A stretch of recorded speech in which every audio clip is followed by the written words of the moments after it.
So I've been buying more silver here recently, trying to trying to protect myself against the impending doom that is present as we are on the brink of a recession, and ultimately the future of the dollar and the purchasing power of the dollar moving forward could potentially be diminished drastically, eliminated by central bank digital currency, BRICS, some other form of digital token, maybe crypto, maybe not.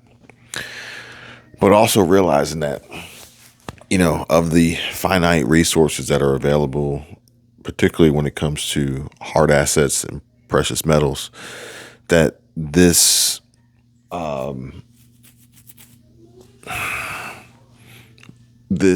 growing interest by many in gold has ultimately had a major impact on the asset, and also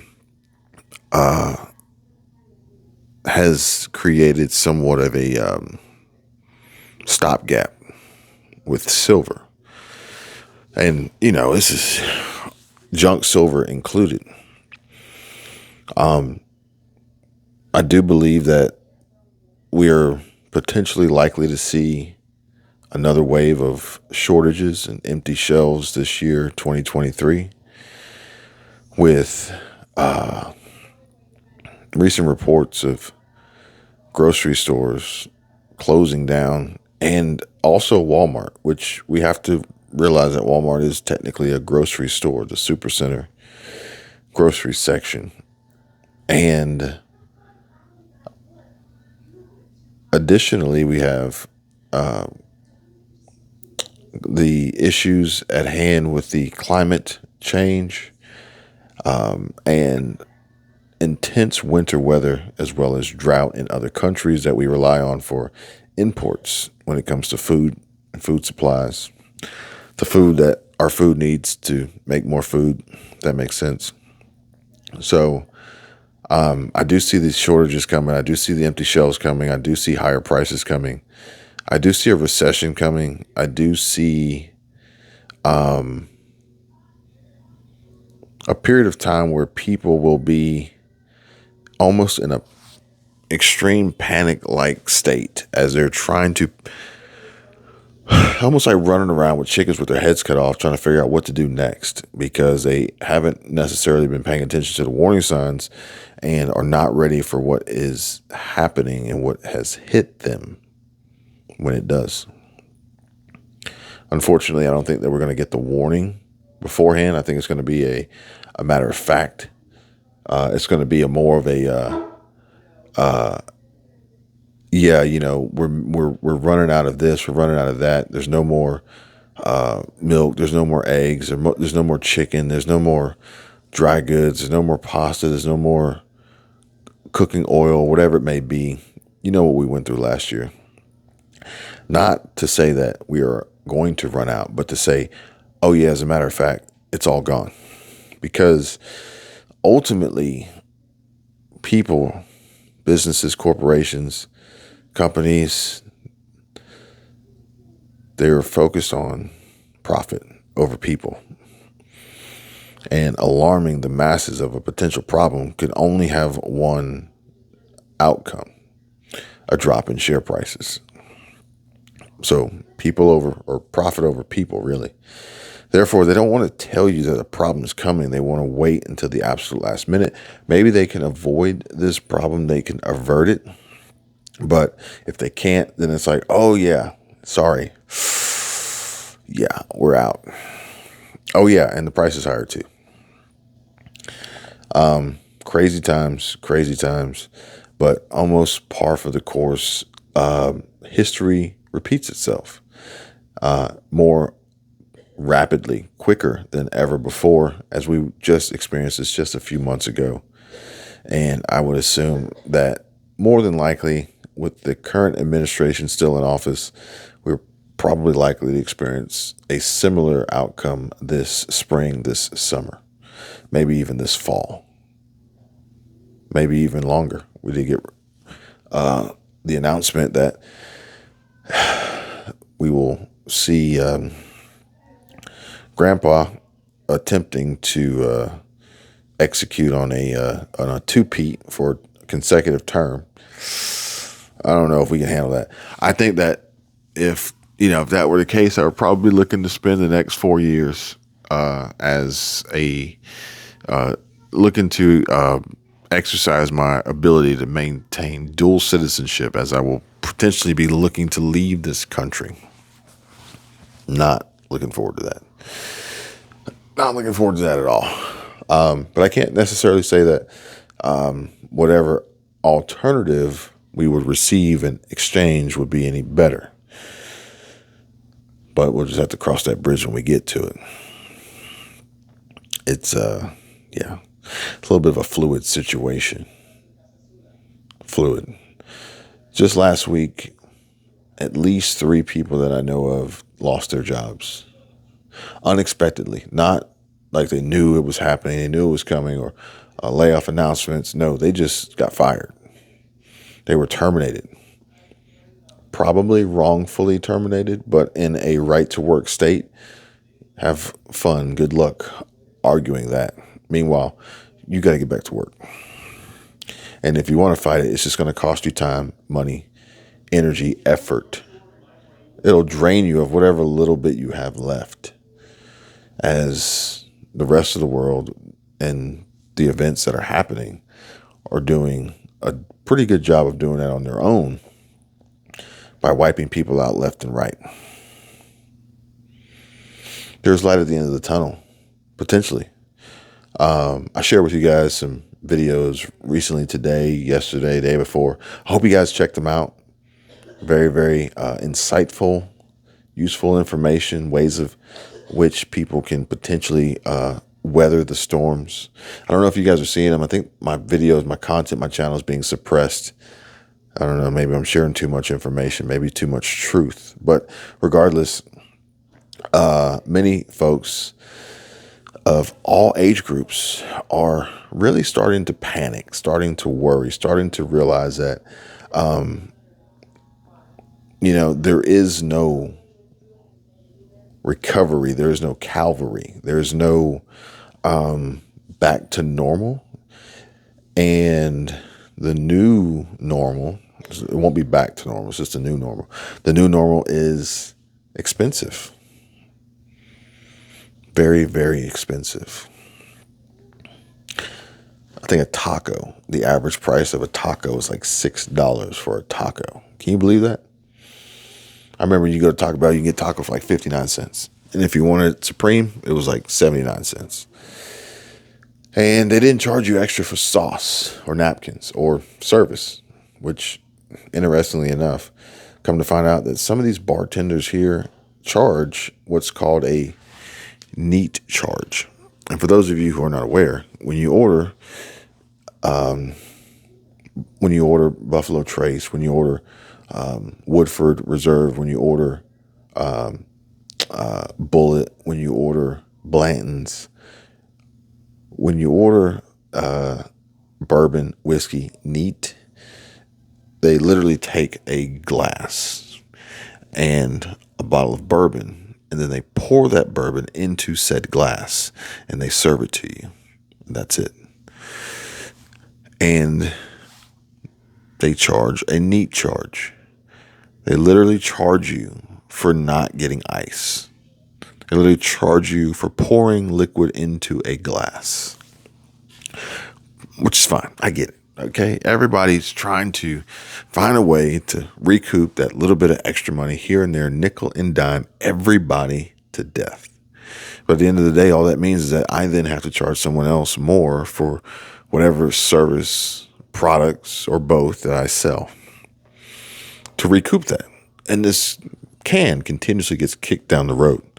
Now, granted, for those who are at the forefront of this and continuously increasing their income and maximizing their income streams and revenue streams and income sources and diversifying their income and investing and saving and insulating and protecting themselves from these financial and economic pitfalls and struggles is perfectly fine. But for those who are not, this will literally wipe them out. It will literally wipe them out. And it's unfortunate because what's the plan? What's the backup plan? Are they going to send some checks? They're going to send some stimulus checks? They're going to send are they going to sign a new executive order, some new bill, some new act? Are they going to try to subsidize this so that those who have can, more money, better credit, higher incomes can carry the weight and the burden of everyone else? This universal basic income, this welfare handout system. I mean, if you think it's bad now with people pointing fingers at, left, right, red, blue, liberal, conservative, Biden, Trump, whatever, however you want to describe it, just think how bad it'll be when they start pointing fingers at each other,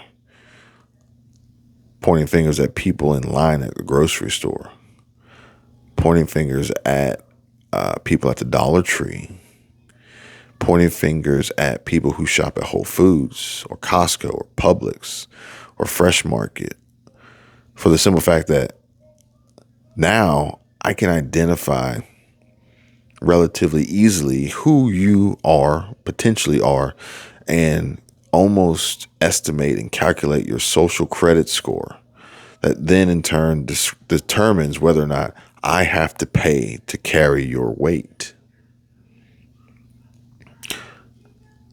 Entitlement.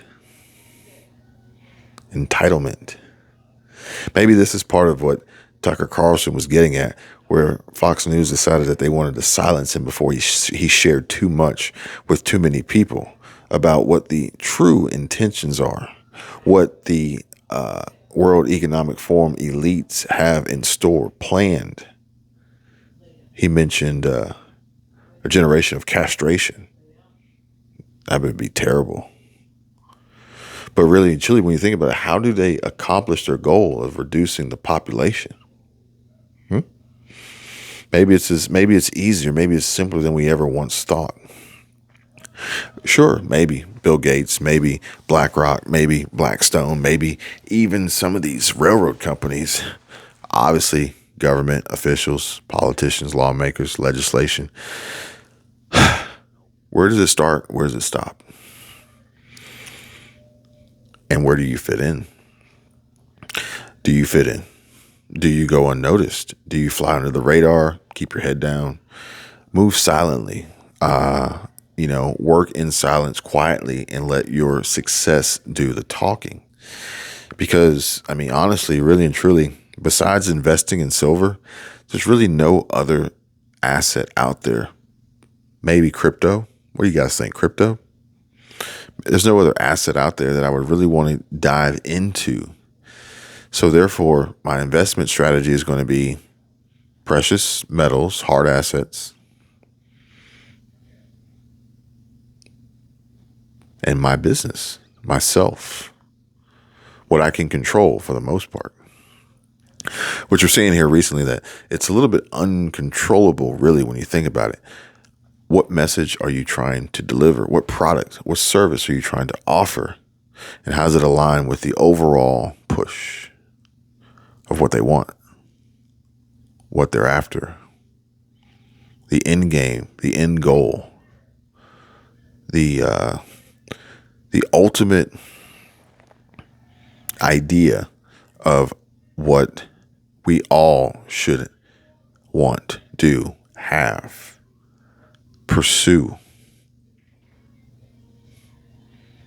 strive for. But then at that point, is it really what we want? No, probably not. Now, granted, there's a few out there that do, because they would want to lead you to believe that working, earning income, making money, being financially stable, well off, building wealth, passive income, savings, investing, stocks, real estate, crypto, all these things are bad. And, our days are numbered. I don't I don't know. I don't know. What do you guys think? I see the comments. Some of them I let through. Some of them I decide to hold back because I feel as though this isn't necessarily conducive to a a strategy that is, in my opinion, well rounded.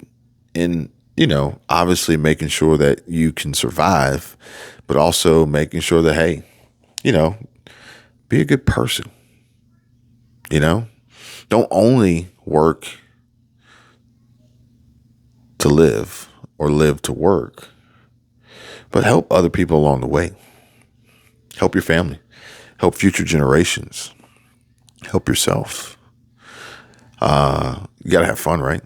You got to enjoy your time here, although it will be short when you really sit and think about it. But you don't necessarily want to spend that time miserable and in poverty and ultimately sitting thinking to yourself, this is it. I can't do any more. I've done all I can. I can never be better. I can never be great. I can never be rich. I can never be okay. I can never get by. I can never be smarter. I can never get better. I mean, if you think that, then odds are you're probably right. Because whether you think you can or you think you can't, you know how it goes. But either way, folks, I mean, we have to realize that this is the path that we're on. I see the headlines. I read the news. I talk to people that you don't know that I talk to, but I talk to that have access to this information that would rather it not be made public. That ultimately, the shitstorm is coming. Shortages, empty shelves, hunger, economic collapse, wipeout, account closures at banks, overdrawn accounts, flagged accounts, struggling families, homelessness, living in cars, living in trucks, living in vans, mass layoffs, terminations. The list goes on and on. And it's only going to continuously get worse and worse and worse and harder and harder and harder, faster and faster and faster, unless we see some form of drastic change, some redirection, a correction.